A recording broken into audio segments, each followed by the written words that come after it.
승리하기까지 주대로 싸우리.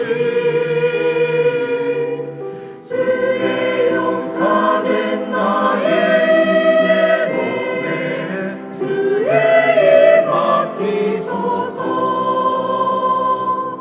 그 싸움은 시작되어 용사를 부른다. 온 나라 전쟁 마당에 나와서 나가자. 거룩하신 주님 위에 싸우러 나가자. 주님의 권능 힘입어 다 이길 때까지 다른 사람 어찌든지 나 주님의 용사되리. 나는 주의 군사 되어 충성을 맹세하여 내가 승리하기까지 주대로 싸우리.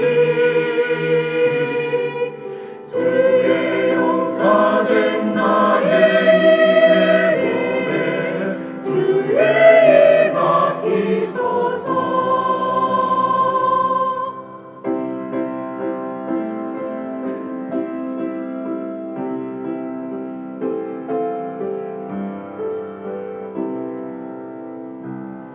그 승리의 영광 위에 싸워야 하리라. 주 말씀 나의 힘 되니 겁내가 없도다. 모든 싸움 이긴 후에 그날이 이르며 승전가 높이 부르며 그 영광 누리리. 다른 사람 어찌든지 나 주님의 용사되리. 나는 언제나 주의 군사 되어 충성을 맹세하여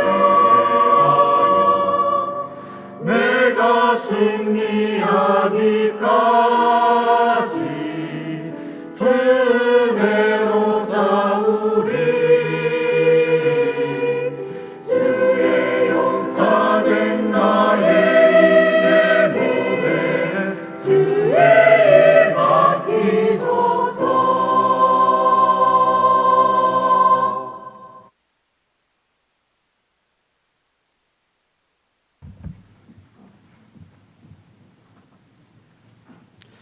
네, 찬양대 찬송 감사합니다. 주일 찬양에 박수 치는 거는 처음 본 것 같아요. 네, 그만큼 찬양이 은혜롭고 감사가 되는 시간이었겠다라는 생각이 드는데요. 이 마음을 가지고 또 함께 말씀도 상고해 보시면 좋겠다 싶습니다. 함께 기도하겠습니다. 사랑과 은혜가 충만하신 우리 주 아버지 하나님 감사합니다. 우리를 구원하여 주시고 주님의 몸된 교회 가운데 두셔서 사랑하는 형제 자매님들과 함께 주님의 말씀으로 주님의 사랑으로 양육하여 주심에 더 큰 감사드립니다. 우리가 마지막 시대에 주님의 자녀로 살아갑니다. 우리가 모든 순간 마음과 생각이 주의 말씀에 사로잡혀서 더욱더 주님께 기쁨을 드리고 영광을 드리는 삶을 살기 원합니다. 그것을 위해서 오늘도 우리를 교회 가운데로 불러 모아 주셨고 하나님의 말씀을 들을 수 있도록 허락하셨습니다. 오늘 말씀을 통하여서 우리 마음판에 새겨지고 하나님의 뜻이 어디에 있는지 또 무엇인지 분별하는 가운데 살아갈 수 있도록 도와주시기 원합니다. 부족한 자의 입술 가운데도 하나님께서 능력으로 함께하여 주시길 원합니다. 우리를 사랑하시는 예수님의 이름으로 기도드렸습니다. 아멘. 성경 열왕기하 찾아보시겠습니다. 성경 열왕기하 4장입니다. 열왕기하 4장 1절로 7절입니다. 열왕기하 4장 1절로 7절입니다. 구약성경 564페이지쯤 됩니다. 열왕기하 4장 1절로 7절입니다.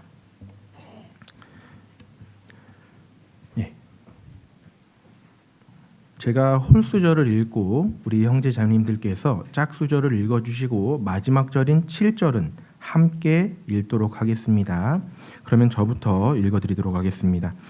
선지자의 생도의 아내 중에 한 여인이 엘리사에게 부르짖어 가로되 당신의 종 나의 남편이 이미 죽었는데 당신의 종이 여호와를 경외한 줄은 당신이 아시는 바니이다. 이제 체주가 이르러 나의 두 아이를 취하여 그 종을 삼고자 하나이다.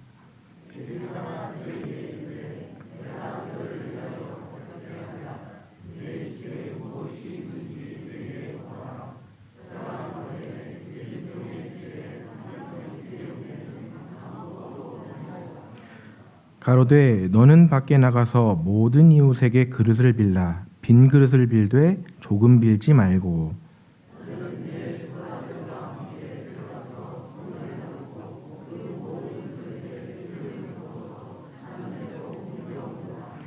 여인이 물러가서 그 두 아들과 함께 문을 닫은 후에 저희는 그릇을 그에게로 가져오고 그는 부었더니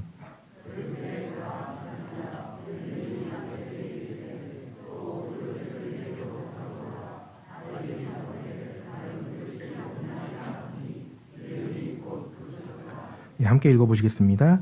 그 여인이 하나님의 사람에게 나아가서 고한대 저가 가로되 너는 가서 기름을 팔아 빚을 갚고 남은 것으로 너와 내 두 아들이 생활하라 하였더라. 다시 한번 인사드리겠습니다. 안녕하십니까?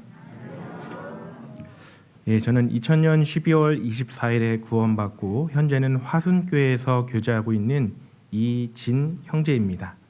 이름이 외자라서 기억하시기도 쉽고 외우기도 쉽습니다. 저는 충청도에서 신앙생활을 하다가요. 전도인 부름을 받고 전라도 광주에서 신앙생활을 하다가 지금은 화순에서 교제를 하고 있습니다. 제가 처음 화순교회를 갔을 때 놀랐던 것이 아니 이렇게 시골 촌에 교회가 있는데 이렇게 큰 교회가 있다고 라고 하고 놀랐거든요. 왜냐하면 화순구는 인구가 6만 명밖에 안 되는데 화순교회는 800명이 함께 교제하고 있습니다. 그러니까 1%가 넘는 이 형제자매님들과 함께 교제를 하고 있는 거예요. 근데 제가 경주 안강으로 설교 배정을 받고 어제 이렇게 도착을 해가지고요. 봉사회장님과 교제를 하는 가운데 우리 경주 안강교회도 어마어마한 교회라고 들었습니다. 이렇게 경주 안강읍에 대한 인구조사를 해보니까 25년 12월 기준으로 2만 2천 명이 조금 안 되시더라고요. 근데 우리 안강교회 형제자매님들은 한 160명 가량 계신다라고 들었습니다. 그러니까 이 안강읍에서도 우리가 가장 큰 교회이겠다. 그리고 우리 안강교회도 1%의 교회가 될 수 있겠다라는 생각을 해봤습니다. 그래서 저희도 화순읍에 있습니다. 읍에 있는 교회인데 그만큼 함께 많은 숫자가 교제하고 있거든요. 우리 안강교회도 충분히 할 수 있다. 우리 경주교회 따라잡을 수 있다. 이런 생각을 좀 해보게 됐습니다. 그래서 어제 이렇게 같이 교제를 하면서 참 많은 것들을 보고 느꼈는데요. 우리 형제 자매님들께서 이 안강교회를 위해서 또 하나님을 위해서 얼마나 수고하고 희생하시는지 눈으로 보고 또 들었던 시간이었습니다. 오늘 함께 상고해볼 말씀은 열왕기하 4장 1절부터 7절에 나오는 과부의 기름병입니다. 이 과부의 기름병 사건을 통하여서 그리스도인들은 어떻게 살아가야 하는지, 그리고 하나님께서는 우리에게 어떠한 존재가 되어 주시는지 함께 생각해 보고자 합니다. 이 열왕기하 4장의 내용을 보면 이 여인이 삽니다. 이 여인이 혼자 두 아들과 함께 살아요. 근데 이 여인이 자신의 남편이 죽은 겁니다. 먼저 죽었어요. 그리고 이 두 아들은, 자신에게 남겨져 있는 두 아들은 이제 종으로 팔려가게 된 겁니다. 종으로. 이 슬픈 상황 가운데 도대체 이 여인은 어떻게 소망을 가지고 살아갈까? 도대체 어떠한 믿음으로 이것들을 버틸 수 있었을까? 우리가 세상을 살아가다 보면 믿음이 필요한 순간들이 있습니다. 믿음. 언제 믿음이 필요할까요? 언제? 우리가 흔히 하는 것들이 그런 거죠. 짜장면을 배달시킵니다. 막 했는데 10분이 지나도 안 오고 20분이 지나도 안 와요. 그러면 전화를 합니다. 출발했어요? 아니 5분 전에 갔는데요? 이거 출발 안 했네. 속으로 생각하잖아요. 우리는 믿기보단 그것에 대해서 의심하라는 순간들이 있죠. 그리고 우리 변하지 않는 자녀들, 그리고 바뀌지 않는 남편들. 아니 제발 좀 양말 좀 벗으면 뒤집어 놓지 말고 빨래통에 제대로 좀 넣어주라고. 그거 하나가 그렇게 어려워? 매번 말하는데 바뀌시던가요? 화순만 그런 게 아니에요. 예, 여기도 계셔요. 신기하게도 바뀌지 않습니다. 근데 그럴 때마다 우리는 믿음이라는 게 필요해요. 믿음이. 그 위대한 발명가였던 에디슨이라고 있습니다. 발명가 에디슨. 이 에디슨은요, 학교에서 부적응을 해서 3개월 만에 퇴학을 당합니다. 3개월 만에요. 산만하고 부주의함으로 인해서 학교에서 퇴학을 당하는데 그의 어머니였던 낸시 에디슨이라는 사람이 있었는데요. 이 에디슨, 어머니의 에디슨이 이 아이를 아이고 너는 실패자야. 너는 왜 그러니? 책망한 게 아니라 이 아들 토마스 에디슨을 믿고 가정에서 교육을 시켰어요.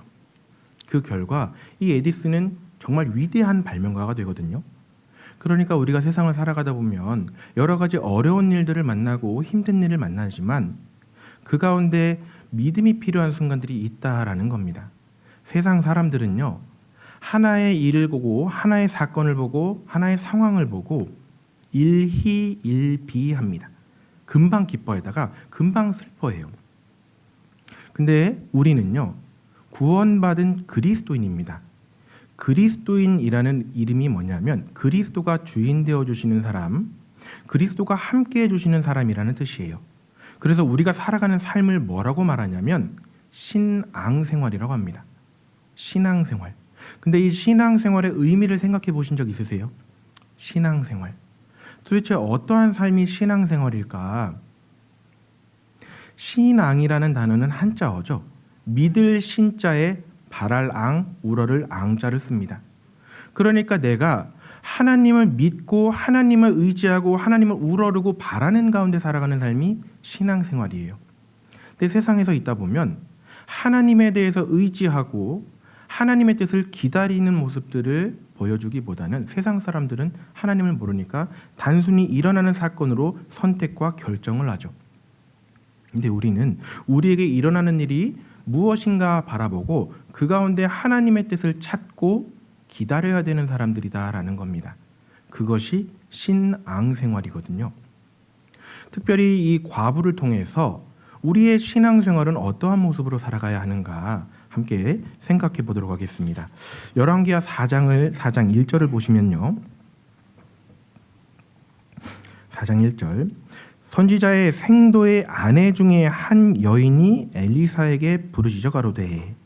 선지자의 생도의 아내라고 했습니다. 이 생도 무엇을 말하냐면 선지자의 제자들을 말합니다. 선지자의 문화생, 영어로는 스튜던트, 학생이라는 뜻을 가지고 있죠. 그러니까 이 선지자 엘리야나 엘리사 밑에서 배우는 이 사람들이었다라는 겁니다. 이 사람들이요, 이 선지자를 따라서 같이 다니고 같이 생활하면서 하나님의 일에 대해서 경험하고 그 능력을 체험합니다. 그래서 앞에 보면 열왕기하 2장에 보면요, 이 선지자의 생도들이 엘리사에게 나와서 당신의 선생이 당신의 머리 위로 당신을 취할 것을 아시니까? 라고 엘리사에게 물어보는 장면이 나옵니다. 엘리야가 이미 죽지 않고 하늘에 승천할 것을 이 생도들은 알고 있었던 거예요. 그리고 엘리야가 승천하는 모습도 보거든요. 요단강가 그 근처에 서 있었다라고 합니다. 그리고 엘리야가 불말과 불수르를 타고 올라가는 모습을 보고, 엘리야가 요단강을 자기 신의 겉옷으로 내리쳐서 강물이 갈라지는 기적도 보고, 다시 돌아올 때 엘리사가 엘리야의 겉옷을 가지고 강물을 똑같이 내려쳤을 때 강물이 갈라지는 기적도 또 봐요. 이 선지자의 생도는요, 하나님을 경험하고 하나님을 아는 사람들이에요. 그리고 하나님을 경외하는 자들입니다. 하나님을 따르는 자들이죠. 근데 그 하나님을 따르는 자들 중에 한 사람이 죽은 거예요. 한 사람이 죽어서 그 아내가 엘리사에게 부르짖는 겁니다. 당신의 종 나의 남편이 이미 죽었는데 당신의 종이 여호와를 경외한 줄은 당신이 아시는 바이니이다. 이제 체주가 이르러 나의 두 아이를 취하여 그 종을 삼고자 하나이다. 이 남편이 언제 죽었어요? 방금 죽었나요? 아니요. 이미 죽었고 라고 되어 있습니다. 이미 죽었고. 남편은요, 이미 죽은 지 시간이 좀 된 거예요. 자, 생각해 보세요. 하나님을 따르던 사람, 그리고 그의 아내, 그리고 두 아들이 있습니다. 근데 남편이 죽었어요. 이 아내의 마음은 어떨까요? 쓸쓸하지 않을까요? 외롭지 않을까요? 혼자서 아이 둘을 키우기가 쉽지 않을 텐데 그것들을 버티고 있는 것 자체가 참 대단한 거다라는 생각을 해보게 됩니다. 근데 이 여인에게 무슨 일이 일어나느냐? 이 여인이 빚이 있었던 거예요. 빚이 있었는데 이 빚으로 말미암아 두 아들이 종으로 팔려가게 된 겁니다. 종으로. 출애굽기서, 레위기, 신명기에 보면 가난한 자, 빚진 자에게 결국엔 종이 된다라고 말씀하십니다. 잠언 22장에도 서 있고요. 빚을 졌으니까 이 빚을 갚을 능력이 안 되니까 아이들이 종으로 팔려가는 거예요. 아이들이. 근데 생각해 보면요, 만약에 이 두 아들이 장성한 사람들이었다면 팔려가기까지 일이 진행될까요? 아니요. 두 아들이 장성한 상태였다면 본인들이 나가서 일을 해서 돈을 벌어서 그 빚에 대해서 갚아왔을 겁니다. 근데 두 아들이 장성하지 못했다라고 생각해 볼 수 있죠. 두 아들은 어린아이라고 생각해 볼 수 있죠. 자, 이 여인의 입장에서 생각해 보세요. 여인의 입장에서. 남편은 이미 죽었고 혼자서 두 아들을 키우고 있으면서 두 아들이 나의 소망, 나의 전부가 되었는데 이 두 자녀, 어린 자녀마저도 종으로 빼앗기게 생긴 겁니다. 이 여인의 마음이 어떨까요? 소망을 잃어버린 것 같은, 진짜 살 희망이 하나도 없는 너무나 곤고한 마음일 겁니다. 곤고한 마음.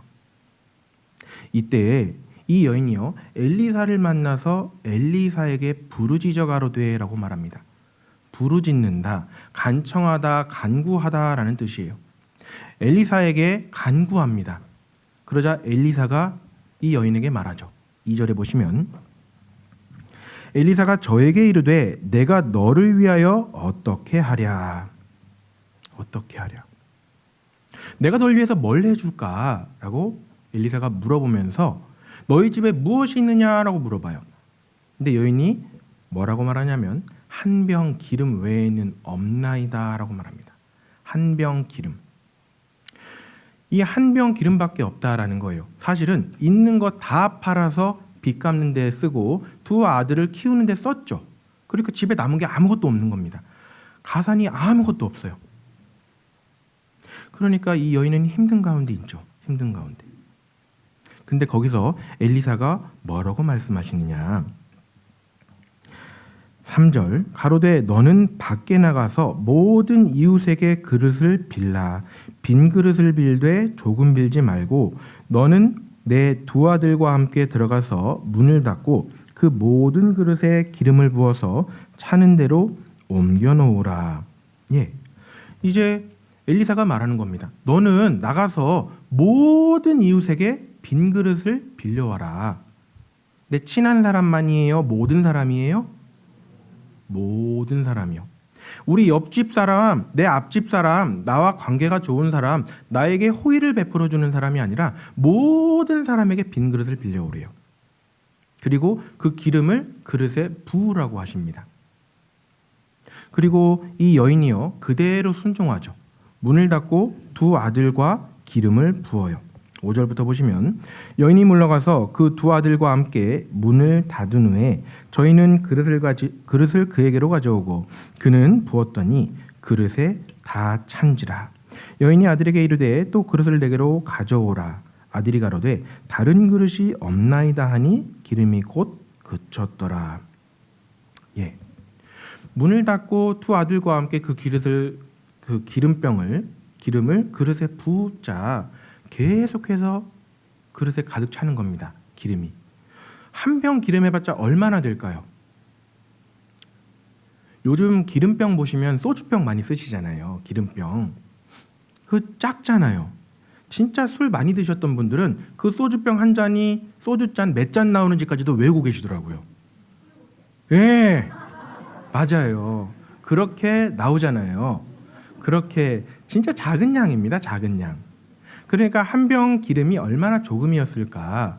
근데 그 기름을 부을 때마다 계속해서 그릇이 차요. 계속해서요.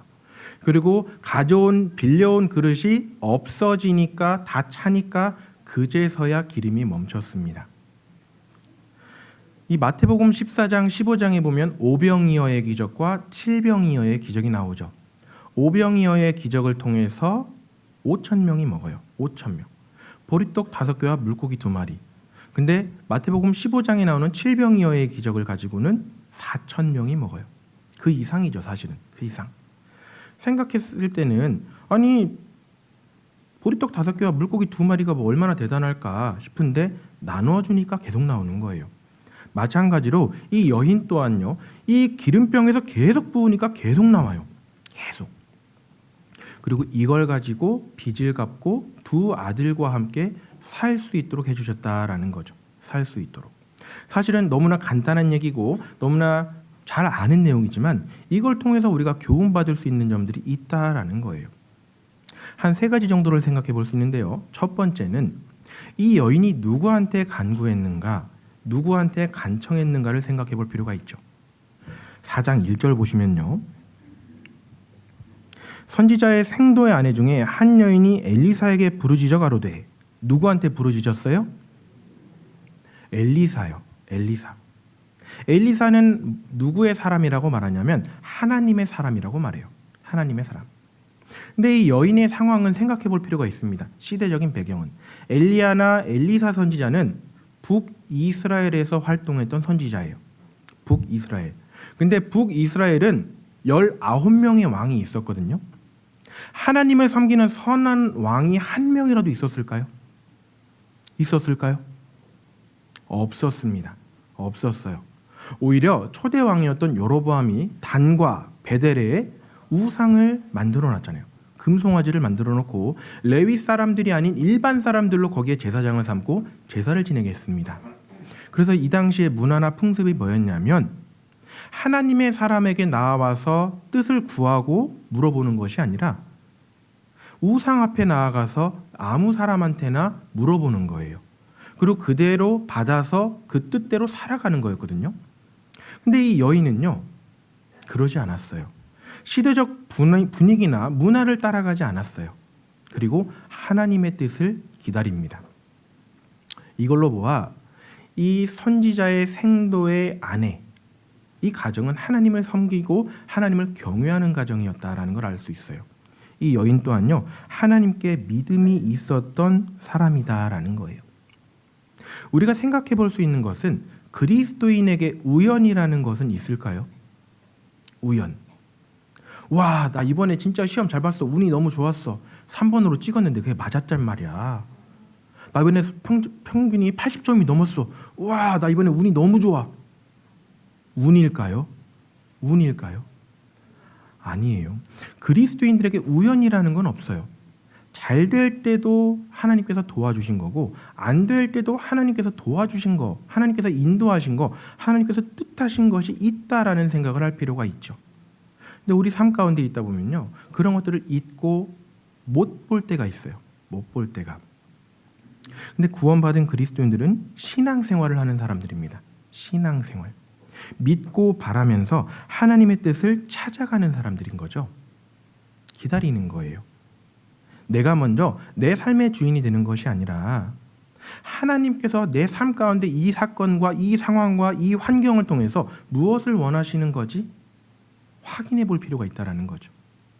이 과부도요, 엘리사가 올 때까지 기다렸어요. 그리고 엘리사가 오자 간청하잖아요. 엘리사가 오자. 나름대로 할 수 있는 것들이 여러 가지가 있었을 겁니다. 자신의 선에서 할 수 있는 건 하지만요, 결국 하나님께 모든 것들을 여쭤보고 맡기는 거예요. 우리의 삶이 그렇다라는 겁니다. 근데 하나님은요, 우리를 어떻게 바라보고 어떻게 인도하시는가? 하나님에 대한 믿음이 있으시잖아요. 내가 생각하는 하나님은 어떤 분이신가요?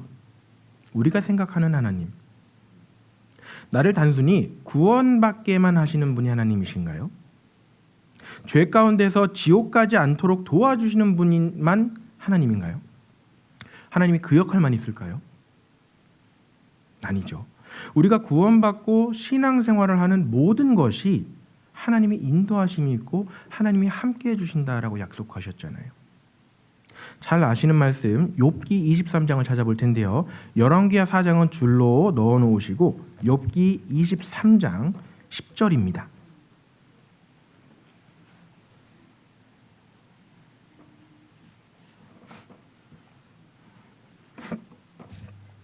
욥기 23장 10절.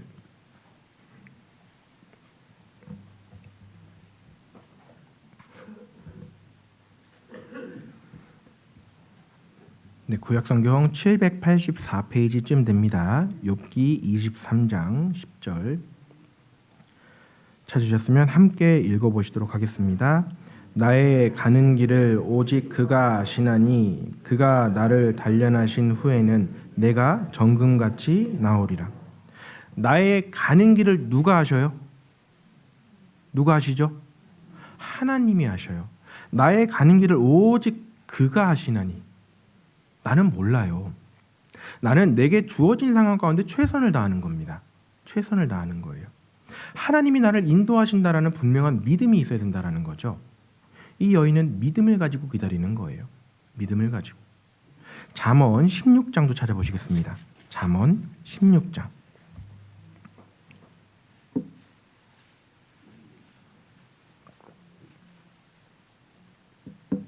잠언 16장 9절입니다.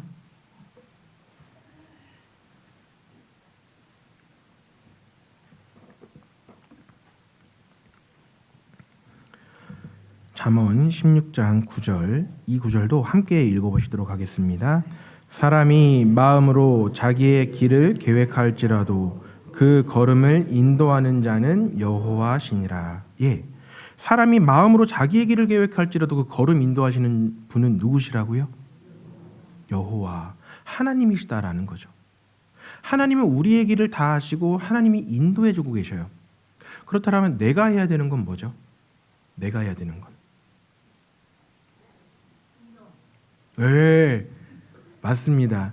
그 길 가운데 난 인내하면서 순종하며 행하는 거예요. 나는 그 가운데 기다려야 된다라는 거죠. 기다려야 된다.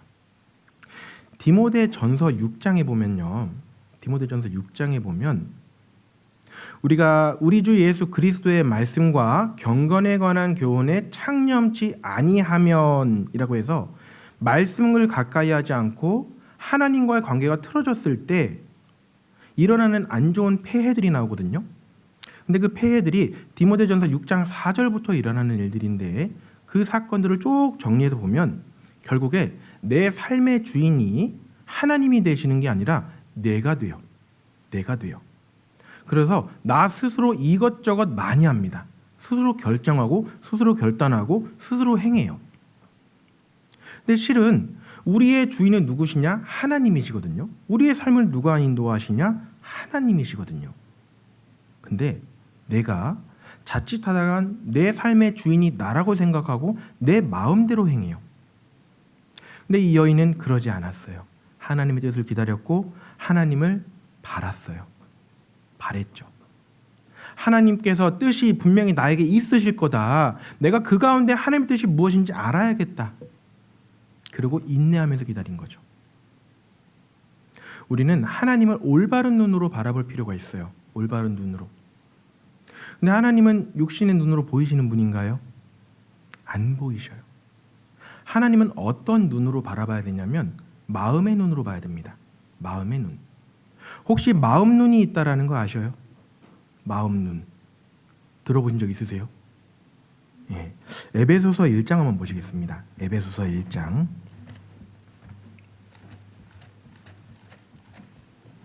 에베소서 1장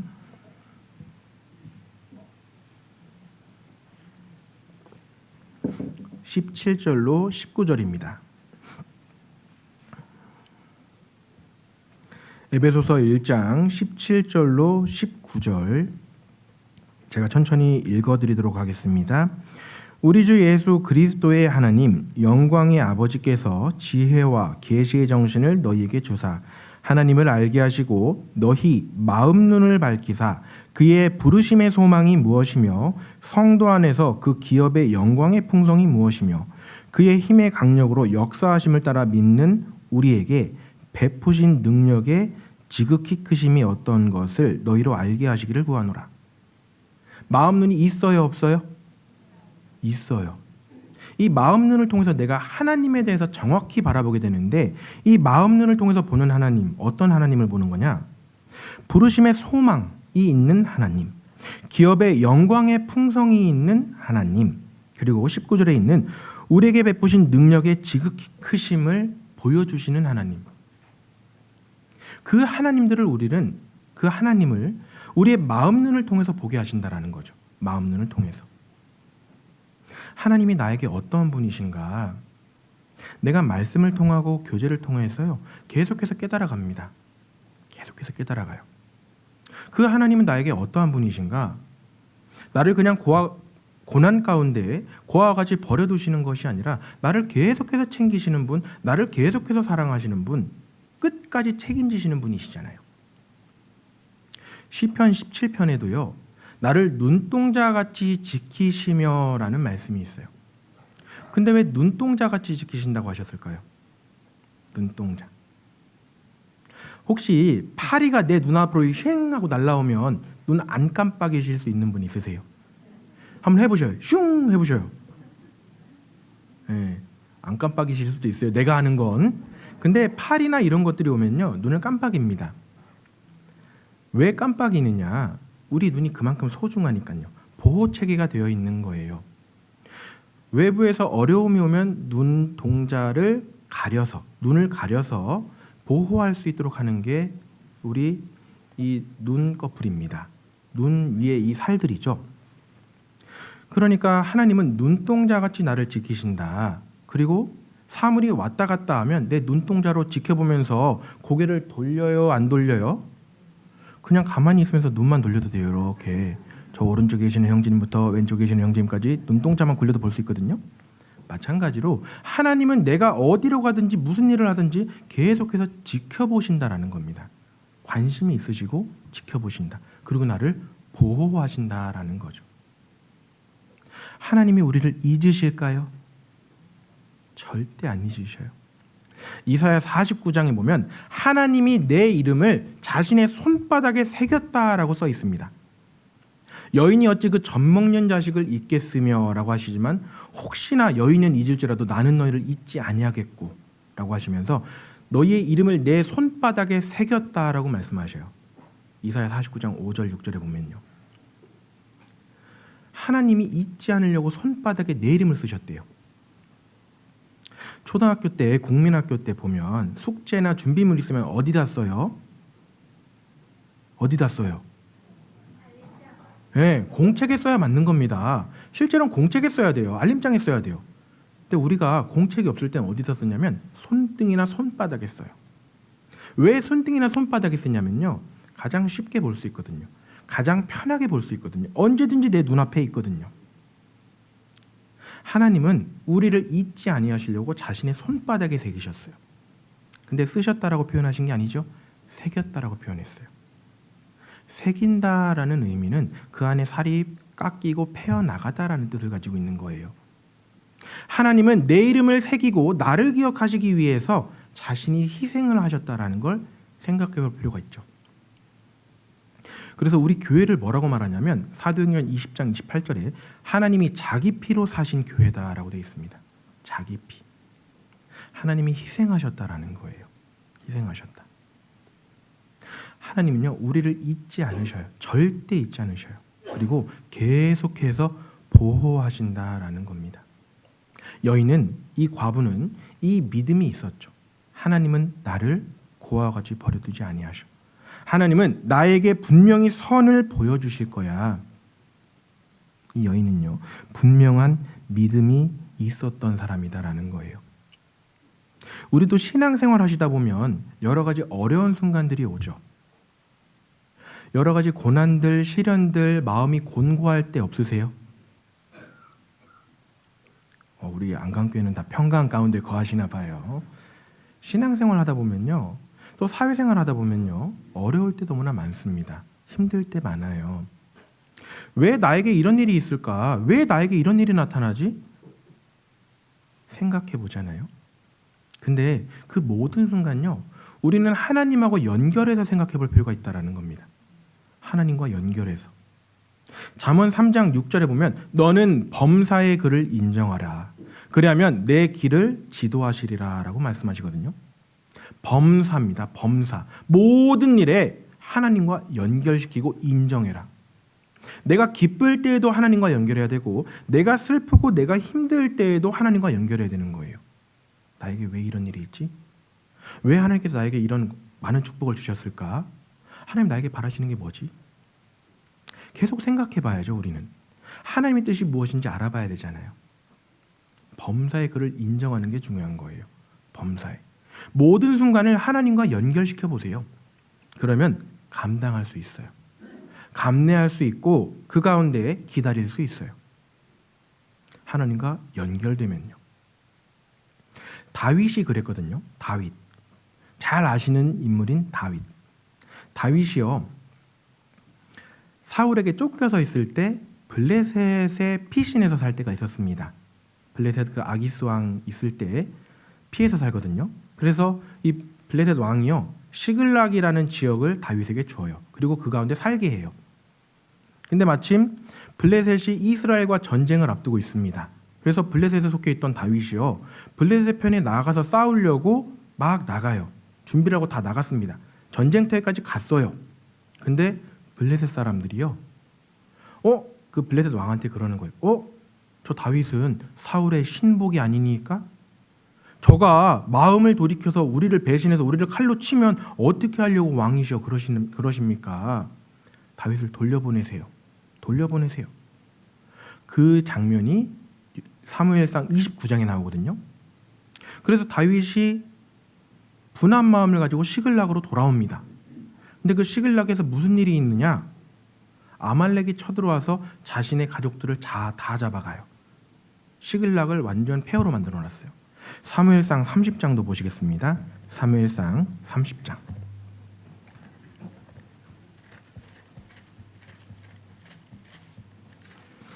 사무엘상 30장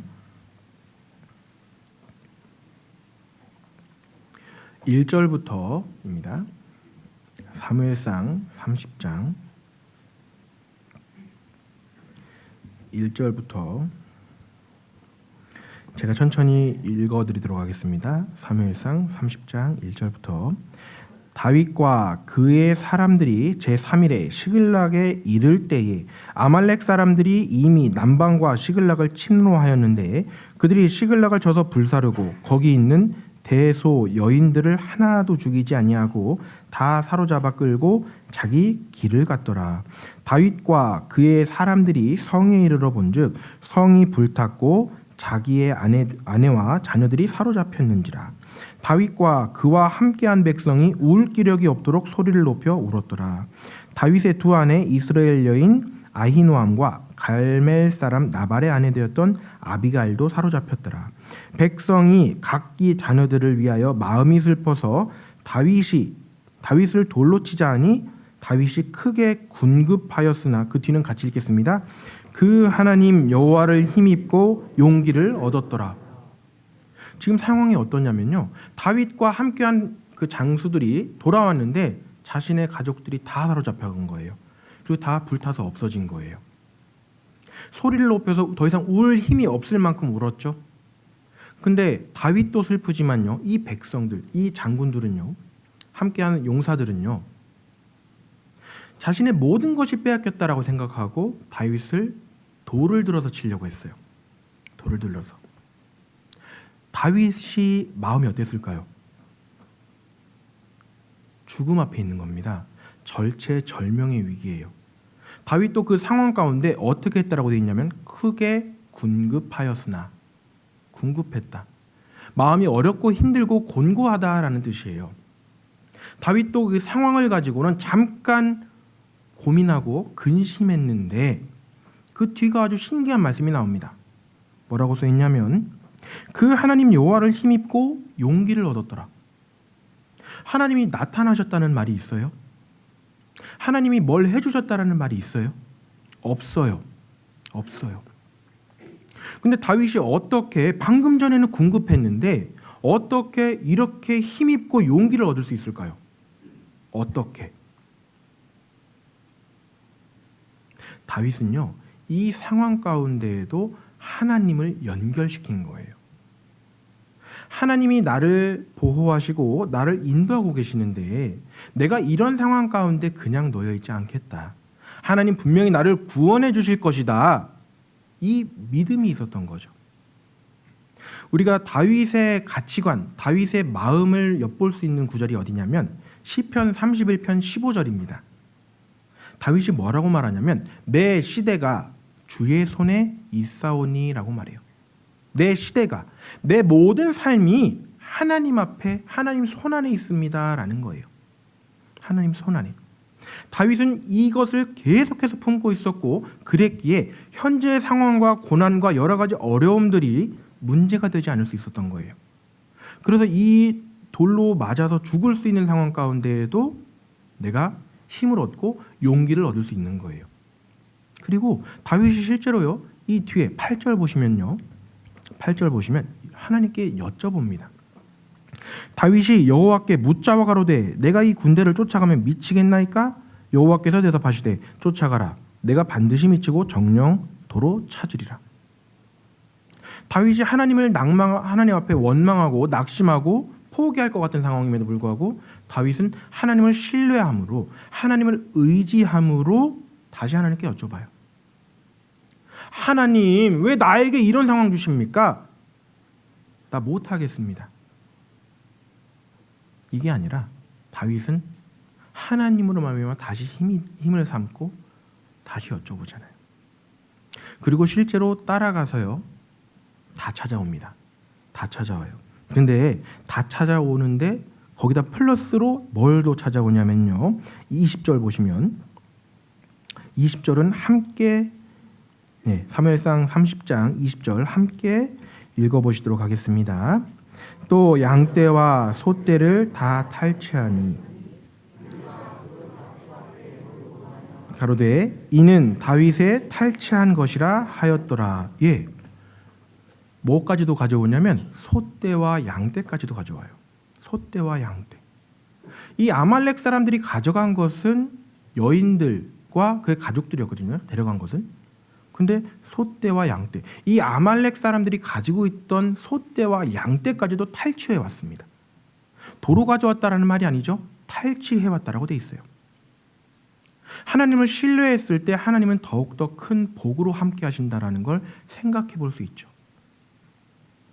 이러한 경험들이 계속 쌓이니까요, 다윗은 하나님을 신뢰할 수밖에 없어요. 그래서 시편 18편 1절에도 나의 힘이 되신 여호와여 내가 주를 사랑하나이다 라고 간증할 수 있는 거죠. 다윗의 힘이 되어 주신 하나님, 우리에게도 똑같이 힘이 되어 주시는 하나님이시잖아요. 이 여인에게도 똑같이 힘이 되어 주시는 하나님이셨어요. 이 여인은 그 하나님을 믿고 의지하고 기다렸다라는 겁니다. 그리고 두 번째, 우리가 생각해 볼 수 있는 교훈 두 번째, 하나님은 빈 그릇을 채우십니다. 빈 그릇. 다시 열왕기하 4장으로 돌아가 보시겠습니다.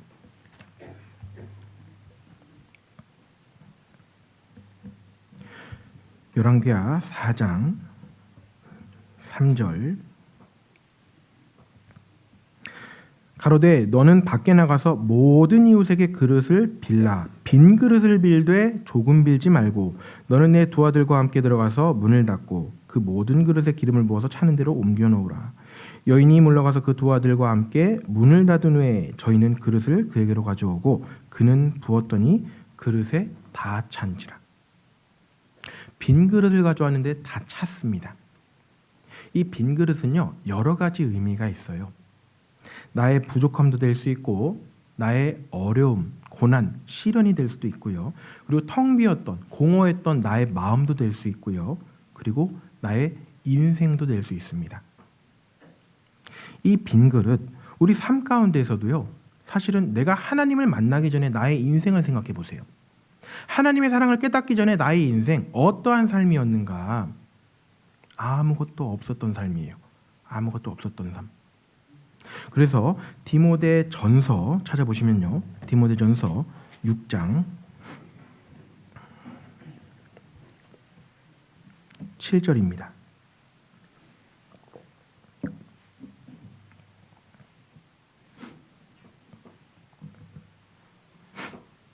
디모데전서 6장 7절.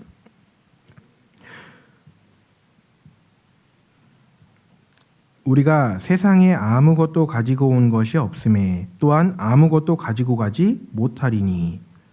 세상에 가지고 온 게 아무것도 없잖아요. 사실 내 거라고 생각하지만 내 게 아니거든요. 왜냐하면 내가 하나님 앞에 갈 때는 아무것도 못 가져가요. 그리고 이 세상을 살아가는 가운데 내가 무엇을 위해서 살아가는가?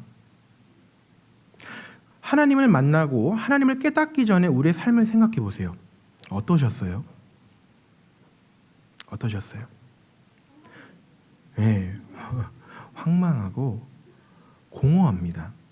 제가 구원을 받았음에도 이제 대학을 졸업하고 취업을 저 위쪽 경기도로 취업을 했던 시기가 있었거든요. 경기도 지역에 취업을 해가지고 교회를 나가고 있지만 이제 부모님의 밑에서도 벗어나고 내 마음대로 돈도 벌고 하다 보니까 제 마음대로 좀 살면서 교제에 잠깐 떨어졌던 순간이 있었거든요. 근데 제가 그때도 제 마음대로 살고 딱 새벽까지 놀고 딱 들어오잖아요. 집에 들어오면 마음이 공허합니다. 그리고 드는 생각이 오늘 나 뭐 했지? 나 뭘 위해서 살지? 허무해요. 허망해요. 친구들이랑 놀 때는 즐거운데 놀고 돌아오니까 그 순간은 너무나 허망해요. 이 공허함이 막 밀려와요. 그 순간들이 계속되니까요, 참지를 못하겠더라고요. 그리고 마지막 순간에 하나님께서 저를 치셔서 제가 다시 교회 가운데로 돌아오는 좀 기회가 되긴 했는데요. 중요한 건 세상 가운데 있다 보니까 내가 아무리 수고해도 행복하지 않고 내 마음이 차지 않더라라는 거예요. 우리가 일평생을 수고하고 근심하며 살아가지만 결국에 남는 건 아무것도 없다라고 전도서 3장, 전도서 2장에도 말씀하고 계시잖아요. 우리의 삶은 아무것도 아닌 삶이었어요. 하나님께서 내 빈 그릇에, 내 영혼의 빈 그릇에 하나님의 사랑을 채워주셨습니다. 근데 이게 가장 귀하고 가장 중요한 거예요. 내 인생 가운데 뭘로 나를 채워야 됩니까? 하나님으로 채워야죠. 하나님 하나만으로도 만족할 수 있잖아요. 하나님의 사랑, 천국의 소망, 이것이 내 인생 가운데 이유와 목적과 나의 모든 살아가는 삶에 대한 동기가 되잖아요. 고린도후서 6장 한번 보시겠습니다. 고린도후서 6장 9절 10절.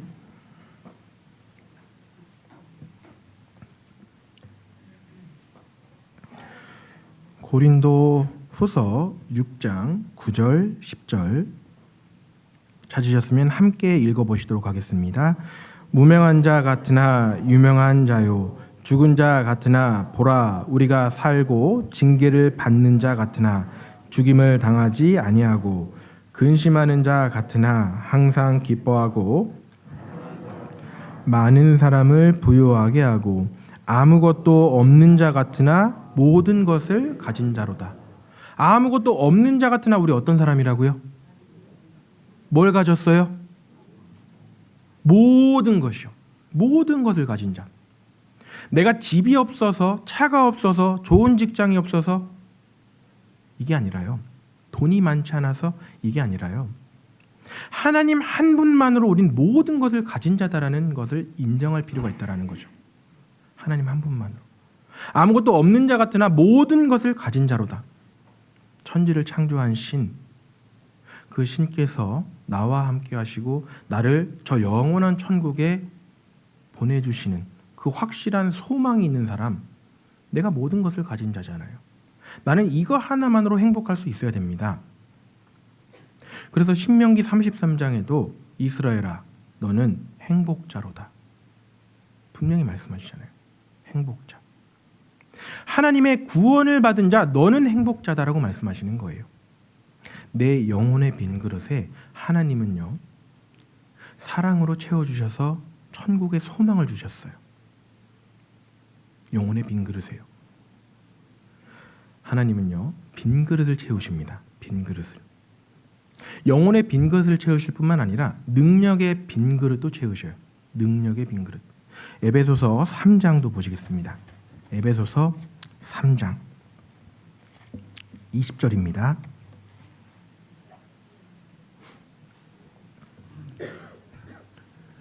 에베소서 3장 20절. 에베소서 3장 20절.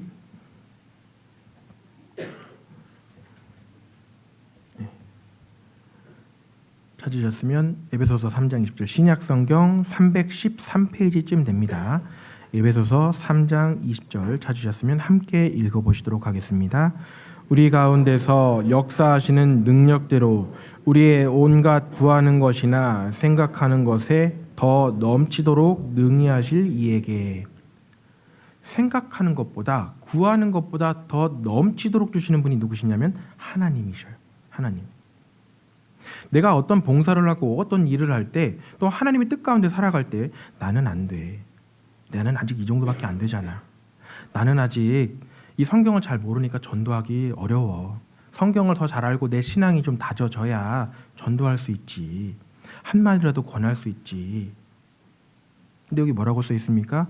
구하는 것이나 생각하는 것보다 더 넘치도록 능히 하신다. 하나님 앞에 능력을 구하는 거죠. 그러면 하나님은 그것보다 더 크게, 더 넘치게 주신다라고 우리에게 약속하시잖아요. 제가 아까도 말씀드렸지만 전도인 부름받고 광주교회에 있었거든요. 광주교회. 근데 광주교회는 성도님들이 엄청 많으셔요. 3,000명 이상 되시거든요. 그러니까 이제 그 광주교회가 신기한 게 주일 암송을 신임 전도사들이 합니다. 신임 전도사들이. 근데 저도 신임 전도사로 있었으니까요. 저도 암송하는 순간이 있겠죠. 한 달 동안 하거든요. 한 달 동안. 근데 3,000명 앞에 선다고 생각해 보세요. 저는 사실 충청도에 있는 시골 교회에서 이렇게 계속 신앙생활을 해왔는데 3,000명 앞에 서서 암송을 한다니까 안 그래도 못하는 암송인데요. 더 떨리거든요. 한 달간 암송합니다. 한 달간. 한 달간 암송해서 그 자리에 딱 서요. 그리고 해야 되는 말들이 정해져 있어요. 다른 말을 하면 안 됩니다. 딱 그 말만 해야 되고 정확히 카메라만 바라보고 암송을 해야 돼요. 성경 말씀 암송하겠습니다. 지난주 암송, 이번 주 암송, 다음 주 암송 하고 강사 소개까지 마치고 딱 내려와야 되거든요. 너무 떨리잖아요. 해본 적이 없잖아요. 3,000명 앞에서 이렇게 말씀하시고 하시는 게요. 말씀도 아니죠. 암송이에요. 암송. 틀리면 안 돼요. 그것도 전도인인데 얼마나 부담이 되겠습니까? 정말 막 밤낮을 기도해요. 혼자 막 말해서 녹음해서 이어폰으로 계속 그거 듣고 다니고 계속 어디 신방 가고 어디 갈 때마다 듣고 계속 암송하고 그걸 계속 합니다. 한 달 동안을. 근데 딱 올라가잖아요. 딱 저 자리에 쓰잖아요. 아무것도 생각이 안 나요. 이걸 어째요? 이걸 어째? 앞에 찬송 끝났고 제 암송이 끝나길 찬양대를 위해서 기다리고 있고 다 하는데 어째요 이거? 정말 그 순간에 막 기도되거든요. 딱 그러면 그때 하나님께서 도와주셔요. 머릿속에 생각이 안 나도요. 한 달 동안 외웠잖아요. 입이 알아요. 입이 알아서 입에서 나옵니다. 그리고 제가 카메라를 보고 있지만요. 제가 이런 경험 처음 해봤는데 상반신은 안 떨려요. 하반신이요. 정말 막 갈 바를 알지 못해요. 막 난리가 납니다. 실제입니다. 실제. 근데 저만 그러느냐? 저와 함께했던 전도사님들 다 똑같아요. 다. 근데 신기하게도 다 똑같이 하나님이 도와주셔요. 내가 능력이 부족하고 내가 암기력이 부족해서 못합니다가 아니라 그 순간에 서야 되고 행해야 되니까 하나님 앞에 기도하고 나가는 순간 하나님은 도와주시더라라는 겁니다. 비단 제 어떤 사례만으로 그렇진 않을 거예요. 우리 형제자매님들의 삶 가운데에서도 나의 능력의 부족함에 대해서 하나님이 채워주시는 순간들이 분명히 있으셨으리라 생각합니다. 하나님은요, 능력도 더해주셔요. 우리 그 능력의 빈그릇 가운데도 하나님은 채워주셔요. 그 하나님이 나와 함께 하시는 하나님이시거든요. 그리고 어떠한 빈그릇을 또 채워주시냐면 마음의 빈그릇 또한 채워주셔요. 마음의 빈그릇. 우리가 살아가다 보면 마음이 곤고해지는 순간들이 있습니다. 마음이 정말 낭망될 때도 있고 낙심할 때도 있고 내가 이 사람을 정말 한 주간 전도한다고 막 애썼는데 마지막 날에 상담해 보면 에이 열심히 해야죠. 내 의가 있어야죠. 착하게 살아야죠. 그래야 알죠. 어떻게 천국 가는 거 안다요. 요 길만 들어봤는데 어떻게 안다요. 이러면 낙심이 쫙 됩니다. 힘 빠져요. 근데 신기하게도요. 이런 마음들을요. 하나님께서는 우리가 말씀 가운데 있을 때 교제 가운데 있을 때 채워주셔요. 내 마음의 빈 그릇도요. 심지어 힘들었던 내 마음들도요. 교제 가운데 있다 보면 사르르 녹고 힘이 생기는 순간들 없으시던가요? 예, 감사합니다. 정말 있어요. 우리가 교회 가운데 있고 교제 가운데 있다 보면요. 내 마음이 풍성해지는 순간들이 있어요. 왜 그러느냐? 우리가 함께하고 있는 교회와 교제는 사랑 가운데 가는 거거든요. 사랑. 요한복음 15장 찾아보시겠습니다. 요한복음 15장.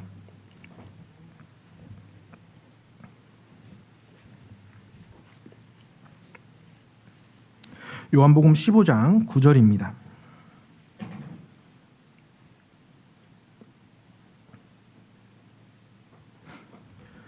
요한복음 15장 9절 찾으셨으면 함께 읽어보시도록 하겠습니다. 아버지께서 나를 사랑하신 것 같이 나도 너희를 사랑하였으니 나의 사랑 안에 거하라. 나의 사랑 안에 거하라라고 말씀하셔요. 우리가 거하는 교제, 우리가 거하는 교회는 무엇이냐? 하나님의 사랑이다라는 거예요. 그래서 내가 세상 가운데에서 그리스도인으로서 살면서 마음이 곤고하고 힘들 때 교제 가운데, 교회 가운데, 말씀 가운데 나오면 신기하게도 그 마음이 회복됩니다. 마음이 풍성해져요. 하나님의 사랑은요, 우리를 풍성하게 합니다. 우리 마음을 부욕해 하셔요. 부욕해. 우리가 분명히 알아야 되는 건 세상 가운데선 내 마음을 다치게 하는 것들이 많아요. 내 마음을 계속 써야 되거든요. 내 마음 안에 있는 사랑도 써야 됩니다. 세상 사람들에게 그리스도인의 향기를 내야 되니까요. 그 마음 안에 있는 사랑도 쓰고 마음도 쓰는데요. 내가 다시 교회 가운데 있을 때, 교제 가운데 있을 때, 말씀 가운데 있을 때 하나님 다시 내 마음을 채워주셔요. 하나님의 사랑으로요. 넘치는 하나님의 사랑으로요. 후히 주시고 꾸짖지 아니하신다라고 하셨잖아요. 후히 주신다라고 하셨습니다. 우리 마음 가운데 하나님의 사랑을 계속해서 부어주셔요. 그래서 우리 마음의 빈 그릇도요. 하나님은 계속 채워주셔요. 계속. 자, 그리고 네 번째 우리가 가지고 있는 빈 그릇이 무엇이냐? 생활의 빈 그릇입니다. 생활의 빈 그릇. 우리가 살아가면서 이 재물 필요할까요? 안 할까요? 예, 억수로 필요해요. 억수로 필요합니다. 돈이 없으면 못 살아가죠. 근데 잘 생각해 보시면요, 내가 수고한 만큼 벌어야 된다라고 생각하는데 수고한 만큼 벌지 못할 때도 있어요. 그리고 내가 내 삶의 주인이 되어서 뭔가 이것을 내가 해야 된다라고 생각하는 경우도 있거든요. 내가 이만큼 더 시간을 투자해야, 내가 이만큼 더 노력해야 돈이 더 많이 들어오지 라고 생각하는데요, 실제로는 그렇지 않아요. 구원받은 그리스도인들에게는 하나님께서 함께 해주시기 때문에 하나님께서 우리 영혼이 잘됨 같이 범사에 잘되게 해주시는 분 또한 하나님이시거든요. 범사에 잘되게. 이 돈 또한요, 주관하시는 분이 누구시냐면 하나님이셔요. 하나님. 사무엘상 2장 한번 찾아보시겠습니다. 사무엘상 2장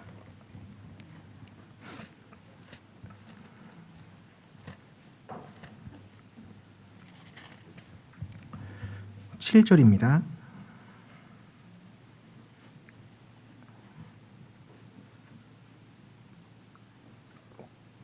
사무엘상 2장 7절.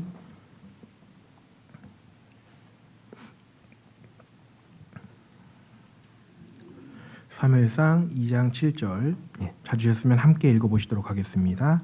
여호와는 가난하게도 하시고 부하게도 하시며 낮추기도 하시고 높이기도 하시는도다.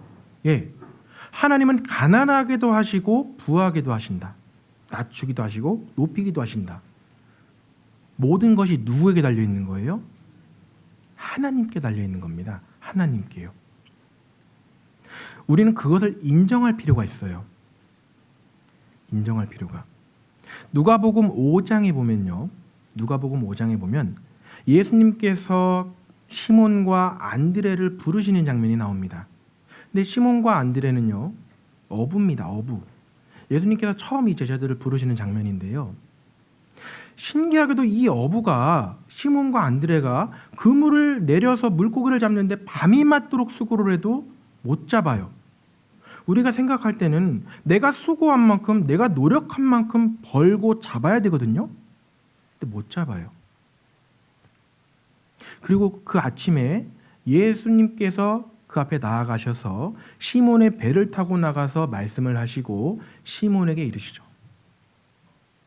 깊은 곳에 그물을 내려라. 깊은 곳에. 이 시몬과 안드레는요, 사실은 밤새도록 고생을 한 거예요. 밤새도록 물고기를 잡고 이제 들어가려고 그물 씻고 있었어요. 근데 예수님께서 오셔서 그물 내리라고 하시는 거예요. 내 생각과 내 경험 속에서는 더 이상 안 잡혀요. 그리고 피곤해요. 들어가야 돼요. 실은 집에 가서 자야 되거든요, 이제. 근데 시몬과 안드레가 어떻게 했는가? 그물을 내렸습니다. 그물을 내렸어요. 그러자 그물이 찢어질 만큼 물고기가 많이 잡혀요. 주의 말씀에 의지하여 그물을 내리리다 하고 그물을 내렸거든요. 그러니까 잡혀요. 하나님은요, 우리 삶 가운데 채워주시는 분이셔요. 채워주시는 분. 내가 내 생활의 빈 그릇을 채우려고 노력해도요, 차지 않는 순간들이 있어요. 하나님께서 허락하지 않으시면 안 차거든요. 베드로와 안드레처럼요. 근데 이 누가복음 5장의 장면이요, 요한복음 21장에 보면 예수님께서 부활하셔서 이 베드로가 다시 갈릴리 바다에 가서 물고기를 잡을 때 장면이 똑같이 나타납니다. 그때도 예수님께서 이 밤이 맞도록 수고를 했음에도 못 잡았던 이 사람들에게, 이 제자들에게 똑같이 말씀하셔요. 깊은 데로 그물 내려라. 똑같이 순종합니다. 똑같이 순종해요. 그리고 물고기를 그물이 찢어질 만큼 많이 잡죠. 그 물고기의 수를 세어보니 153마리더라. 153마리나 잡았던 거잖아요. 물질적인 풍요로움, 물질적인 축복을 주시는 분 또한 하나님이시다라는 거예요. 내 생활의 빈 그릇도요, 하나님이 책임져 주셔요. 하나님이요. 내가 내 삶의 주인으로 살면서 그것을 채우려고 노력하는 것이 아니라 하나님께 맡기는 거예요. 하나님께. 요한 3서 찾아보시겠습니다. 요한 3서. 유다서 앞에 있습니다. 요한 3서 2절입니다.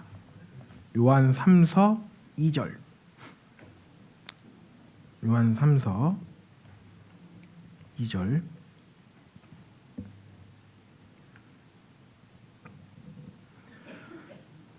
예, 찾으셨으면 함께 읽어보시도록 하겠습니다. 사랑하는 자여, 내 영혼이 잘됨 같이 내가 범사에 잘되고, 예, 범사에 잘되고 강건하기를 내가 간구하노라. 근데 첫 번째 조건이 있죠. 내 영혼이 잘되고, 내 영혼이 잘되고. 우리가 하나님 앞에 온전히 신뢰하고 하나님과의 관계를 잘 맺고 있을 때, 하나님을 의지할 때 하나님은 범사에 잘되게 해주시고 강건하게 하신다라는 거죠. 하나님은 분명히 우리에게 약속하셔요. 내 생활의 빈 그릇 또한 채워주시겠다라고 약속하시는 거예요. 열왕기하 4장에 나오는 그 과부, 아까 그릇에 기름을 계속 부었죠. 모든 이웃에게 빌려왔으니까 그릇이 얼마나 많았을까요? 집안에 가득 찼을지도 모릅니다. 그것을 가지고 팔아서 빚 갚았잖아요. 빚 갚고 그 남은 것으로 너와 내 두 아들이 생활하라라고 하셨거든요. 그 생활의 빈 그릇 누가 채워주신 거예요? 누가 채워주셨죠? 하나님이 채워주셨어요. 하나님이요. 내가 채운 게 아니에요. 내가 채운 게 아닙니다. 하나님께서 채워주셨어요. 하나님께서. 우리는 분명히 생각해야 됩니다. 내 모든 주권이 나에게 있는 것이 아니라 하나님께 있음을 인정할 필요가 있어요. 하나님께 있음을. 내가 부족한 것들 하나님은 아셔요. 그리고 채워주셔요. 내가 부족한 거, 그럼에도 불구하고 내가 근심하고 걱정할 수는 있지만 하나님께 맡기는 것이 필요합니다. 그때 하나님께서 그 빈 그릇에 부어주시거든요. 그리고 우리가 생각해 볼 수 있는 거, 빈 그릇을 누구한테 빌려왔어요? 누구한테 빌려왔죠? 한번 찾아보실까요? 다시 열왕기하 4장 3절.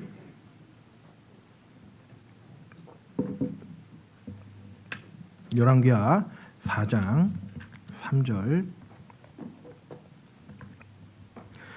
예, 찾으셨으면 함께 읽어보시겠습니다. 가로되 너는 밖에 나가서 모든 이웃에게 그릇을 빌라. 빈 그릇을 빌되 조금 빌지 말고. 모든 이웃에게 빌려오는 거예요. 모든 이웃에게. 내가 친한 사람, 내가 아는 사람, 나와 관계가 좋은 사람에게만 빌려오는 게 아니라 모든 사람이요. 실은 내 주변에 아직도 영혼의 빈 그릇을 가지고 있는 분들이 많아요. 영혼의 빈 그릇. 그분들을요, 다 데리고 와야 함을 말씀하시는 거죠. 아직 구원받지 못한 사람들을 계속해서 하나님 말씀 앞으로, 하나님 앞으로 모시고 와야 되는 거죠. 내가 부족하고 내가 변변치 못해서가 아니라 하나님을 믿고 의지하는 가운데 모든 사람에게 나가는 거예요. 모든 사람. 디모데전서 2장 4절 말씀 아마 암송하시는 분들 많으실 텐데요. 하나님은 모든 사람이 구원을 받으며 진리를 아는 데 이르기를 원하시느니라. 여기서도 모든 사람이에요. 모든 사람. 근데 요 그릇을 빌려오는 대상도 모든 이웃이죠. 모든 이웃. 내가 해야 되는 일은 모든 사람에게 복음을 전하는 거다라는 거죠. 모든 사람을 하나님 앞으로 데려오는 거예요. 모든 사람을요. 하나님은 그것을 우리한테 허락하셔요. 그리고 그것들을 할 수 있도록 도와주셔요. 내가 해야 되는 건 뭐냐? 내 부족함, 내 빈 그릇을 바라보고 못합니다가 아니라 그럼에도 불구하고 순종하는 거예요. 순종하는 거. 그리고 우리가 이 열왕기하 4장 과부의 기름병 사건을 통해서 교훈받을 수 있는 세 번째는요.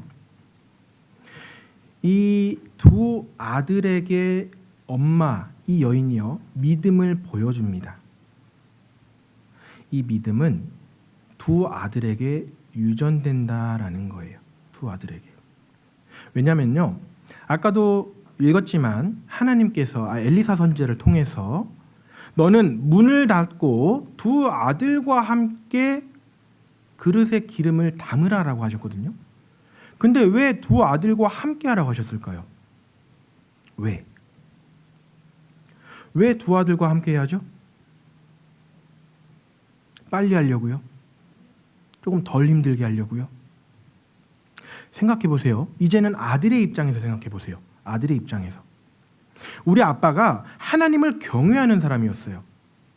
하나님을 참 섬기고 하나님을 잘 믿고 하나님의 일이라면 다른 것들 제쳐두고 나아가서 수고하던 분이었습니다. 근데 그 아버지가 죽었어요. 하나님도 무심하시지. 도대체 우리 집에 왜 이렇게 어려운 고난을 허락하셨지? 도대체 무슨 일이야? 하나님 뜻이 있을 거야. 뜻이 있겠지? 했는데 우리 엄마가 힘들어하는 걸 봐요. 우리 엄마가 맨날 밤에 우는 모습을 봐요. 그리고 빚쟁이들이 집에 찾아와서 계속해서 이 빚에 대해서 갚으라고 재촉합니다. 못 갚자 그럼 당신의 아들들 두 아들 내가 종으로 데려갈 겁니다 라고 한 상황인 거예요. 두 아들, 이 아들들 마음 어떨까요? 하나님을 경외하는 집이었는데 하나님을 섬기는 집인데 도대체 하나님 왜 우리 집에 이렇게 하시는 거야? 왜? 원망과 낙심과 포기가 있지 않았을까요? 이 아들들의 마음 가운데에도 하나님을 신뢰하기보단 하나님에 대한 불신과 원망이 있을지도 모르겠다라는 거죠. 근데 이 어머니가요, 가지고 있던 한 병의 기름을요 그릇에 붓습니다. 생각해 보세요. 아까도 말씀드렸지만 한 병 기름은 작아요. 양이 얼마 안 돼요. 그나마 내게 있는 소중한 거 하나예요. 우리 집에 있는 소중한 거 하나. 남은 거 이거밖에 없어요. 이거 부으면 어떻게 됩니까? 다시 못 담아요. 다시 쓸 수 없어요. 근데 이 엄마는요, 그 하나를 부었어요. 하나님 앞에 드렸어요. 그것을 두 아들이 봅니다. 봐요. 그리고 가져오는 그릇마다 기름이 넘쳐나는 걸 봐요. 이 아들들은 어떤 마음을 가지게 될까요? 아들들은요, 하나님의 능력에 대해서 깨닫게 되고 하나님의 사랑과 은혜 가운데 거하게 되죠. 하나님에 대해서 정확히 깨닫는 순간이 된다라는 거죠. 이 어머니, 이 여인의 순종과 그대로 행함을 통해서 이 믿음이 그대로 옮겨져 가는 거예요. 신약 성경에도 이런 인물이 있죠. 디모데후서 1장 5절 보면 내 외조모 로이스와 어머니 유니게 속에 있던 믿음이 내 속에도 있을 것은 나는 확실히 안다라고 사도 바울께서 디모데에게 말하거든요. 도대체 로이스와 유니게의 믿음이 어땠을까? 우리는 성경에 나와 있는 특별한 모습들이 없지만 이 구절 한 구절 통해서 알 수 있죠. 그 안에 있는 믿음이 너의 안에도 있다. 그래서 디모데가요, 에베소 교회 목회자로 성장하잖아요. 이 믿음은요, 유전돼요. 우리 부모님들이 집에서 우리 자녀들을 바라보면서 어떠한 말들을 하고 어떠한 행동들을 하고 어떠한 태도를 보여주는가 자녀들은 분명히 보고 있어요. 분명히요. 히브리서 13장 보시겠습니다. 히브리서 13장 7절입니다.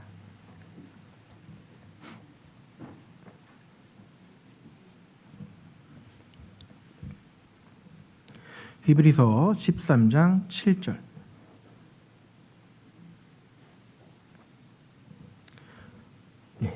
히브리서 13장 7절 찾으셨으면 함께 읽어보시도록 하겠습니다. 하나님의 말씀을 너희에게 이르고 너희를 인도하던 자들을 생각하며 저희 행실의 종말을 주의하여 보고 저희 믿음을 본받으라. 교회 가운데에서는 전도인이나 교사가 하나님의 말씀을 전하죠. 근데 집안에서는 누가 하나님의 말씀을 전합니까? 누가 전하죠? 부모님들이요. 부모님들이 자녀에게 전해요. 먼저 구원받으신 부모님들이 타 지역에 있는 자녀들에게도 너 말씀 좀 들어야 된다. 너 구원받아야 된다. 얘기하시잖아요. 하나님의 말씀을 너희에게 이루고 너희를 인도하던 자들을 생각하며 저희 행실의 종말을 주의하여 보고. 자녀들은요, 구원받은 부모님 그 행실을 보고 있어요. 주의하여 보고 있어요. 주의하여. 특별히 우리 가정 가운데서 부모님들 간에 교제하시는 부분들도요. 사실은 아이들 앞에서는 가려서 하셔야 된다는 걸 아셔야 됩니다. 아이들 앞에서 함부로 교회에 대한 판단이나 어떤 형제자매들의 비방의 말들이 쉽게 나오고 또 그런 부정적인 태도나 어떤 표현들이 나온다라면 우리 아이들은 그것을 그대로 받아들여요. 그리고 교회 가운데 본인도 그래도 되는 거라고 생각합니다. 실제로 그런 사례들을 많이 봤거든요. 근데 중요한 것은요, 우리 부모님이 정말 교회를 위해서 희생하시고 교회 가운데 헌신하시고 항상 힘들더라도 즐거운 마음으로 봉사하시고 교회에서 헌신하시는 모습들을 보면 우리 아이들은요, 처음에는 사춘기 시절에는 왜 저러지? 아유, 우리 엄마 아빠 맨날 교회만 있어, 나는 밥도 안 해주고 생각할지 모르지만 나중에 가면 그걸 깨닫죠. 아, 무엇이 더 중요한 건가? 하나님을 섬기는 게 훨씬 중요하구나. 그 행실의 종말을 주의하여 보고 믿음을 본받습니다. 본받아요. 우리 어르신들도 구원을 받으신 어르신들도 자녀분들 전도하실 때요, 정말 간절함으로 기도하고 전도하셔요. 맨날 미스터트롯 보시면서 야 신난다 막 하시면서 말씀 들어봐라 천국 가야 된다 이게 아니라요, 우리의 삶도 하나님 앞에 온전해져야 아이들이 보고 압니다. 행실의 종말을 주의하여 본다라고 했잖아요. 자녀들은 봐요. 이 과부는요, 이 행실을, 이 믿음을 두 아들에게 보여줬어요. 그리고 실제로 나타나는 하나님의 능력까지 체험시켜줬어요. 이 두 아들들이 이후에는 어떠한 삶을 살았는지 성경에 나와 있지는 않습니다. 추측해 볼 수 있는 건 그 아버지처럼 선지자의 생도로 하나님을 경외하는 삶을 살지 않았을까 생각해 볼 수 있죠. 우리 부모님들이, 우리 먼저 구원받은 자들이 그래서 중요한 겁니다. 믿음은 유전돼요. 믿음은 전해져요. 우리는 하나님 앞에서 하나님께 주권을 인정하고, 하나님의 주권을 인정하고 하나님께 맡기고 살아가는 사람들이에요. 하나님께 맡기고 살아가는 사람들. 그러니까 내가 하고 싶고 내가 경험적으로 내가 지식적으로 이렇게 해야 된다라는 걸 알매도 불구하고 내 생각 내려놓고 하나님 앞에 묻고 기도하는 가운데 살아가는 사람들이 신앙생활을 하는 그리스도인들이에요. 그것이 이 과부의 기름병을 통한 교훈입니다. 모든 주권은 하나님께 있어요. 하나님께. 우리는 그리스도인이잖아요. 그리스도가 주인 되어 주시는 사람, 그리스도가 함께 해주시는 사람.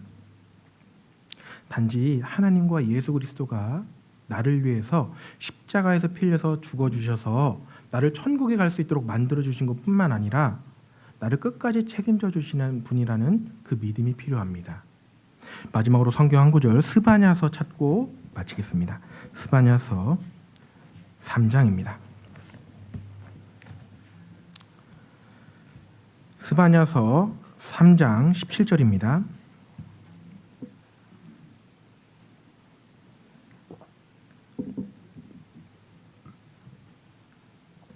스바냐서 3장 17절.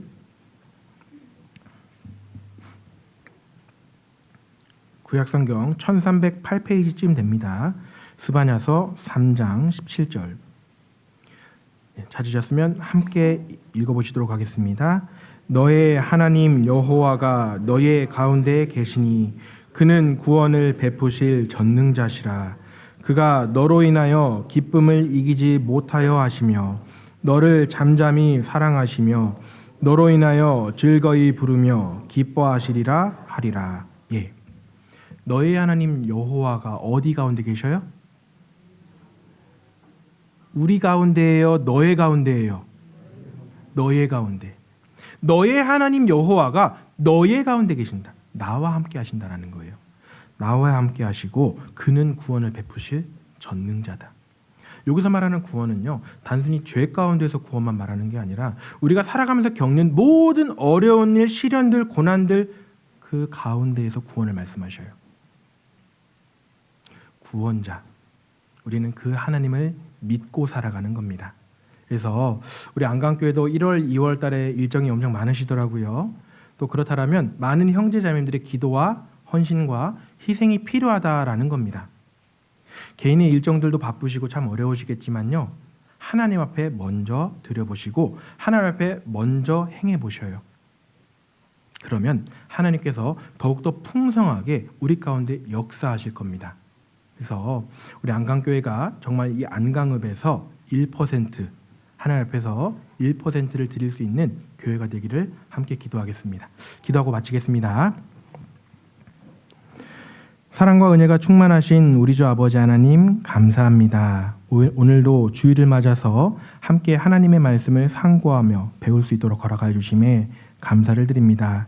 우리의 연약함보다 나의 힘이 되어주시는 하나님을 믿고 의지하는 가운데 살아가길 원합니다. 우리 경주 안강교회 식구들 더욱더 하나님을 의지하고 하나님을 의뢰하는 가운데 모든 일을 행할 수 있도록 도와주시기 원합니다. 이후에는 일정도 주님께만 맡기고 의지합니다. 우리를 사랑하시는 예수님의 이름으로 기도드렸습니다. 아멘.